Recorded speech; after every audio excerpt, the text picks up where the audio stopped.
Good morning and welcome to the ETX Capital Morning Market Bite. My name is Mark Priest and it is Wednesday the 27th of August.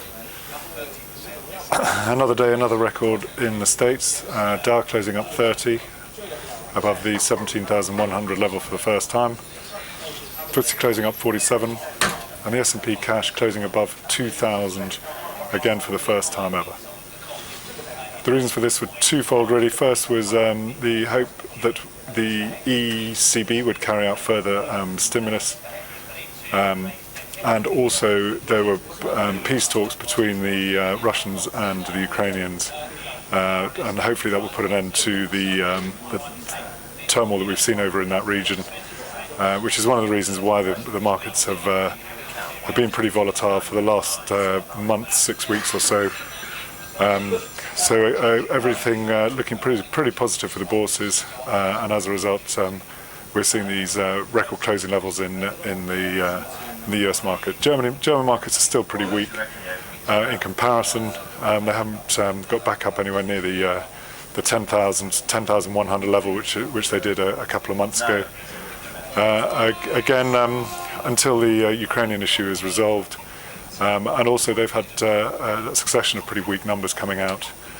So I think there are concerns that perhaps being the paymaster of Europe is knocking their economy slightly now. So again, the DAX, although it did rally, it's still well off its highs.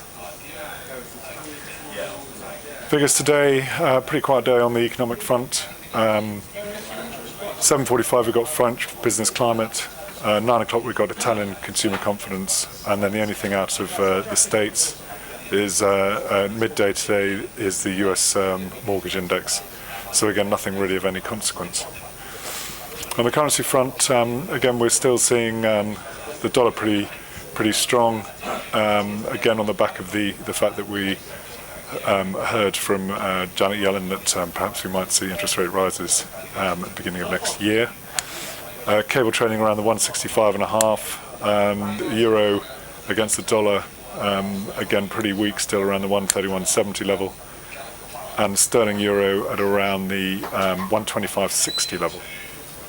Overnight we did see the Australian and the New Zealand currencies getting pretty well bid, so a lot of interest in that area too.